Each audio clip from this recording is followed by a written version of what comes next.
আমার হাতে কোরআন শরীফ নিয়ে নিছি, আমি ছুঁয়ে বলতেছি এই সম্পূর্ণ ঘটনাটা মিথ্যা।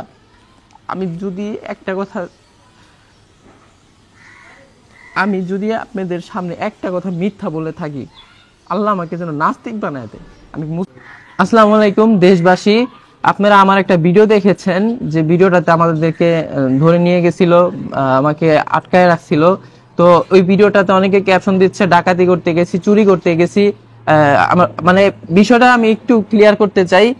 এই দেখেন, 18 তারিখে যে দিন হচ্ছে আবু সাইদ, রংপুরে আবু সাইদকে গুলি করা হয়েছিল, তখন প্রত্যেকটা এলাকা মিছিল হয়েছিল। আমি কি করছি, আমার কন্টেন্ট ক্রিয়েটর গ্রুপ নিয়ে আমরা প্রায় 50 থেকে 60 জন লোক নিয়ে আমরা একটা মিছিল করেছিলাম।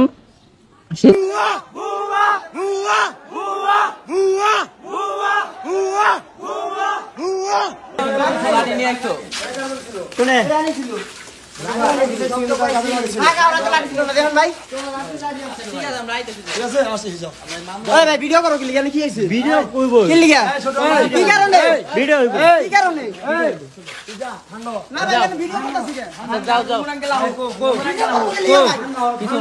কই লুকো মিছিলে হচ্ছে আমরা স্লোগান দিছিলাম এবং একটা ভিডিও আমার পেজে ছাড়ছিলাম। পেজে ছাড়ার পরে কি হয়েছে, আমার এই গোচারটেকের মনসুর মাতবর, তারপরে আর হচ্ছে সাদ্দাম, এরা কি করছে, আমার বাসার সামনে পোলাপান পাঠাইছে। আমি বাসায় ঢোকার সময় জুনাই চলে আসছিল এবং আমার সাথে যারা ছিল সবাইকে টাইনা টুইনা তাদের অফিসে নিয়ে যায়, অফিসে নিয়ে বিভিন্নভাবে মারধর করে। এখন এই ভিডিওটা আপনারা অনলাইনে দেখতেছেন, অনলাইনে অনেকভাবে অনেকে এটা ছাড়তেছে। দেখেন ভাই, আমার হাতে কোরআন শরীফ নিয়ে নিছি, আমি ছুঁয়ে বলতেছি এই সম্পূর্ণ ঘটনাটা মিথ্যা।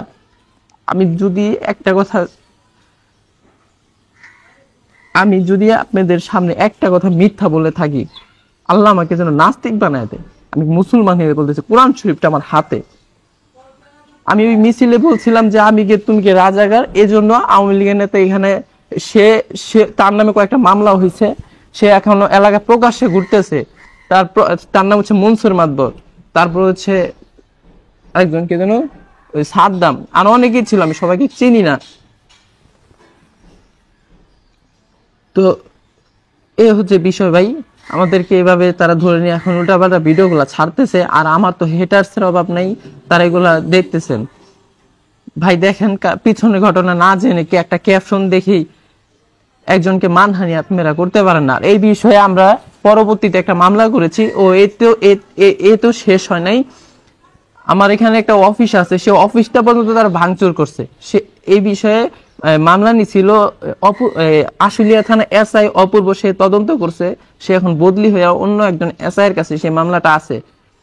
সেই মামলাটা হচ্ছে কয়েকটা ধারা মিলায়া হয়েছে, অফিস ভাঙচুরের ধারা, তারপরে হচ্ছে আমার এক ফ্রেন্ডের মাথা ফাটায় ফেলছিল, আমি ওইটারও একটা মেডিকেলে ভিডিও করছিলাম।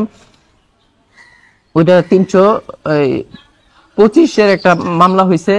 এখন তাদেরকে বলছিলাম যে আমরা মামলা উঠায় নিব।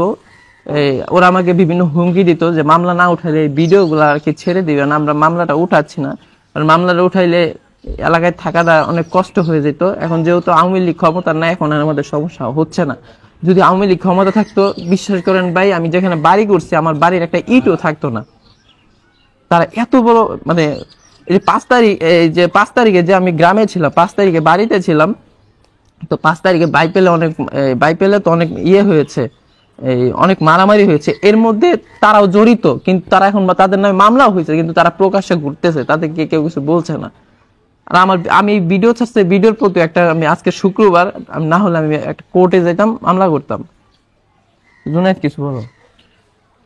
তো বিষয় হচ্ছে, একটা ভিডিও দেখছেন আপনারা, আমাদেরকে এখান থেকে তুইলা নিয়ে যাইতেছে, বুঝছেন? মানে আমি ভিডিও করছিলাম, আমারা তো নিতে পারে না, আমি ভিডিও করছিলাম আমার ফোন দিয়ে, এই ফোন দিয়ে ভিডিও করতেছি। পরে কয় ভিডিও করে আস্তে আমি ভিডিওটা দিয়ে দিয়েন ভাই, এই ভিডিওটা তুইলা লয়ে যাইতেছে ইমরান বাইরে আর ইয়ারে যা আছে আমরা টিম মেম্বার সবাই রে।